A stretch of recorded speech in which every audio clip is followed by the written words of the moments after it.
Israel আর Iran এই দুই দেশের নাম এখন অনেক বেশি শোনা যাচ্ছে, কারণ দুজনের মধ্যে যুদ্ধের পরিস্থিতি তৈরি হয়েছে। অনেকে বলছে এটা নাকি তৃতীয় বিশ্বযুদ্ধ শুরু হতে পারে, কিন্তু প্রশ্ন হলো এই যুদ্ধের আসল কারণটা কি। চলুন সহজ বাংলা ভাষায় পুরোটা জেনে নিই। আগে কিন্তু ইরান আর ইসরায়েলের মধ্যে তেমন শত্রুতা ছিল না, কিন্তু 1979 সালে ইরানে ইসলামী বিপ্লব হয়।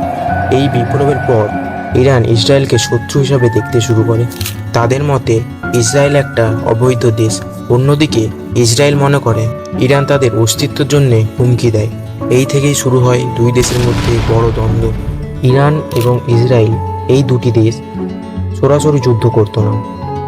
এই দুটি দেশের সাথে যারা যুদ্ধ করত, এই দুটি দেশ তাদেরকে সাহায্য করত। এই ঘটনা শুধু ইসরায়েল আর ইরানের মধ্যে সীমাবদ্ধ নয়, এর পেছনে আছে আমেরিকা, রাশিয়া, চীন। এপ্রিল মাসে 2024 সালে ইরান সরাসরি ইসরায়েলের দিকে প্রায় 300টা ড্রোন এবং মিসাইল পাঠায়। এটাই ছিল ইতিহাসে ইরানের প্রথম সরাসরি হামলা ইসরায়েলের উপর।